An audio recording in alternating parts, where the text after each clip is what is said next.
After surviving a terrifying crash on Shepherd Access Road, a local man is now spending the holidays back at home. Thank you so much for watching. I'm Melanie Townsend, filling in for Nicholas Qualick. A young man and his mother are both raising awareness about the dangers cyclists face on the busy streets of Wichita Falls. Here's the story. I just heard traffic coming from behind me, and then the next thing I knew, they were putting a neck brace on me and loading me into an ambulance. It started out like any other October day. Gaelen Mills was heading home on his bicycle after training at his new job. And then the unexpected happened. He was rear-ended by a motorcycle. A motorcyclist heading home after a night of drinking slammed into the back of Gaelen, dragging him down the road, causing both of them serious bodily injuries. It was that night Galen's mother, Tracy, got the phone call no parent wants to ever receive. They told me very little on the phone, so when I got to the hospital, they still didn't tell me a whole lot, and they made me sit in the waiting room. They finally took me back to the trauma room, and blood everywhere. I had a compound fracture on my right leg, a bunch of torn ligaments, the ACL's torn on my left leg.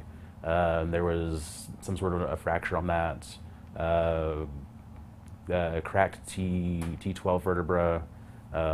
Something else was cracked in the lumbar area. Gaelen, also suffering a lacerated spleen and kidney, had surgery the next morning to repair a compound fracture in his leg. After spending 6 days in the hospital, he was put in a wheelchair and taken to Senior Care Health and Rehabilitation Center. It was there he would spend the next 6 weeks getting back on his feet with the help of caring nurses like Mackenzie Kelly. He didn't give me any issues at all, actually. He was good to take care of. He was nice to talk to. He was younger, so he was on like the same level with us sometimes. Like he would watch Incredibles 2 some days. Considering that senior care is mostly elderly people, he was rather the anomaly out there. I think that everyone really enjoyed working with him, and they treated him well. And on the day he would leave senior care, a send-off fit for a king. Everyone who came in the room was congratulating me, and they said there was sort of a ceremony for whenever everyone leaves, and I didn't realize they were actually going to pull out a red carpet, but they had me walk out on the red carpet, and all of the staff was out there cheering me on. He was kind of skeptical about doing it, but everyone loved him, so we did it for him anyways, and he enjoyed it.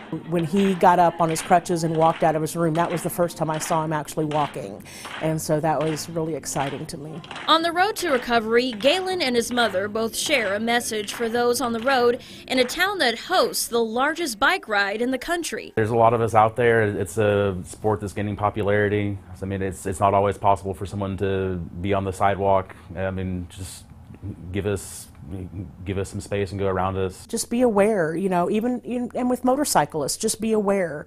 They're small vehicles, and so you have to have that extra eye out for them. Gaelen was also a brief member of the Wichita Falls Bicycling Club, and that evening he was wearing the proper helmet and had reflectors on his bike as well. And police say they believe the driver of the motorcycle was intoxicated right after leaving a bar that night, and he was not wearing a helmet. Sources tell us he is still in the hospital, but he will face felony charges once he's released.